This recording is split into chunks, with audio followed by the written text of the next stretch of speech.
Well, Lakers Nation, what is going on? So it looks like we continue to miss out on another key free agent involving sharpshooter Gary Trent Jr., and he's officially off the table for the Los Angeles Lakers, which really sucks because it looks like nothing is going our way this offseason, and you see other teams improving while the Lakers are here struggling to get guys in free agency or even make trades right.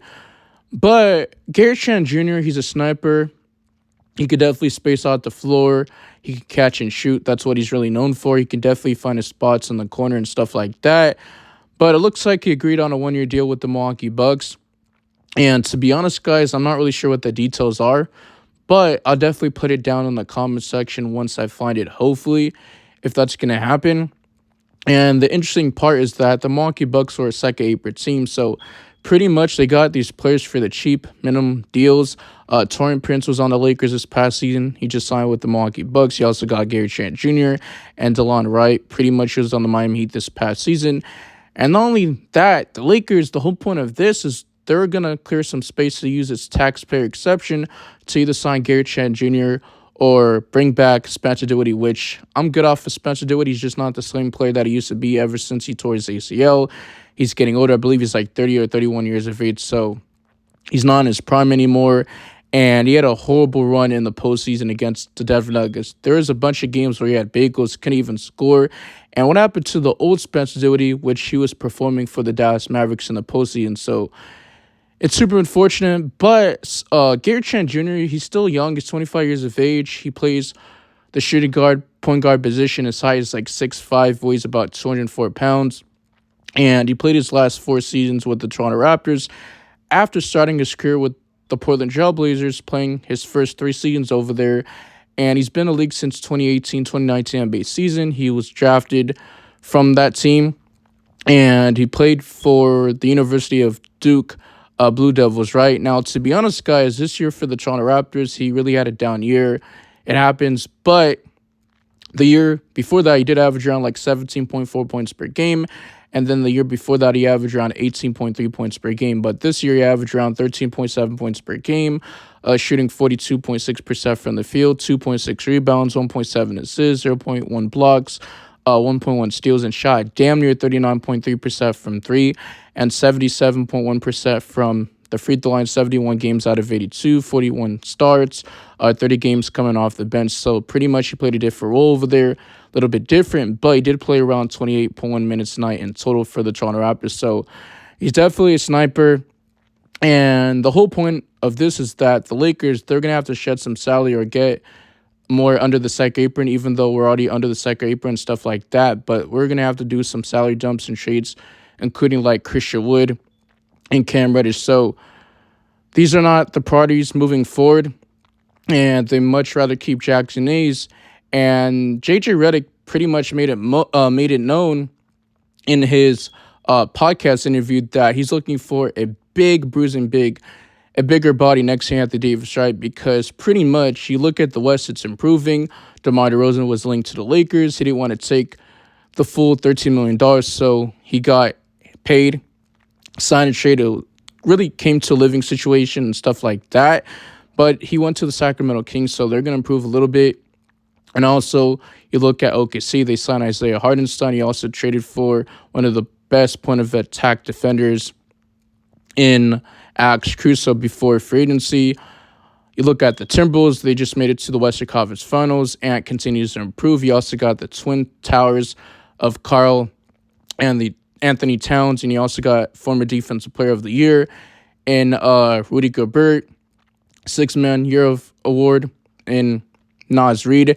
And then you look at the Denver Nuggets, they got a little bit worse, but you also got the former MVP in Jokic. So it's going to be very tough for the Lakers, and they were looking to get that $5.6 million taxpayer exception either for Gary Trent Jr. or maybe a Spencer Dinwiddie White, but those guys are off the table, especially Gary Trent Jr. And the whole point of this is just to trade DeAndre Russell, especially if the Lakers don't keep him by training camp. And we're going to have to trade for another big man. So the Lakers really have done too much. It's one of those quiet offseasons, which I'm not really used to because we're always making moves every offseason, especially in free agency. But the only moves that we did get was our 2 draft picks and Dalton Connect with the 17th overall pick, and then drafting Bronny James with the 55th overall in the second round. And then we signed Nate McMillan to be the assistant coach on J.J. Redick's coaching staff, also former head coach in Scott Brooks, and also former assistant coach Greg St. John, which he was assistant coach for the Lakers in 2019-20 NBA season when he won the championship when Frank Vogel was a head coach. He was the Dallas Mavericks assistant coach, and I believe recently the Phoenix Suns. So it does suck. It does seem like no one really wants to join the Los Angeles Lakers. I understand it because it seems like the front office is dysfunctional. Rob Pelinka, Genie Butts don't know what the fuck they're doing. Excuse my language, but I'm really pissed. It sucks. And there's not too many great options for agency. We missed out Saddiq Bey, which I really want on the Lakers, and Trent Jr. Like, what's next? Are we going to get Tyus Jones? He's a backup point guard, but he's not really starting point guard material, which he can. He can run the offense. But if you actually think about it, DeAndre Russell's a better player, but the smarter player, in my personal opinion, is just Tyus Jones. So what is out there to improve this roster? So the front office is very slow when it comes to reacting, and they just need to react more faster because we're going to continue to miss out on these key free agents. But hopefully the Lakers can make a trade. I know J.J. Redick wants to run more sets and stuff like that, more off-ball screens, movement shooter, and he was one of the best three-point shooters in the NBA. He's running sets and plays for Dalton Connect and stuff like that.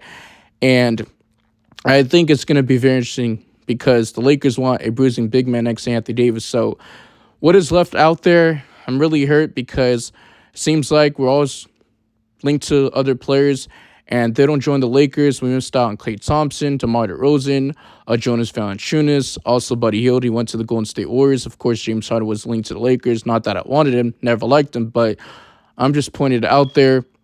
And everything that we want to get is going to have to be through trade. And these teams are asking for 2 first-round picks, right? So it's very tough because it's not like the Lakers have much draft picks and stuff like that. We only have like 2 more first-round picks. We already used our first-round pick in Dalton Connect. So the Lakers, they really have to work something out. They got to get creative because you look at the Milwaukee Bucks, they're a second April team, and they're still able to get Trent Jr., Taurean Prince, and DeLon Wright. But Darvin Ham, who got fired by the Los Angeles Lakers, decided to join the Milwaukee Bucks and reunite over there, right? And that's one of the main reasons why Taurean Prince decided to join Darvin Ham. His buddy is his. But this was a long video. This was definitely a rant. Make sure you guys like the video. Help the channel a lot. Help your brother out. Push it to a bigger audience. That way you guys can comment, share, do all that good stuff. Also, subscribe. We're on the road to 3K subs. We can only do that if you guys support the channel. And lastly, turn on the notification bell so you guys get notified for future Lakers content. And I'm going to have to end this video off because it's just going to even make me more mad. It's just going to make me more pissed. But it is what it is. It's a business, and I'm out of here. Peace.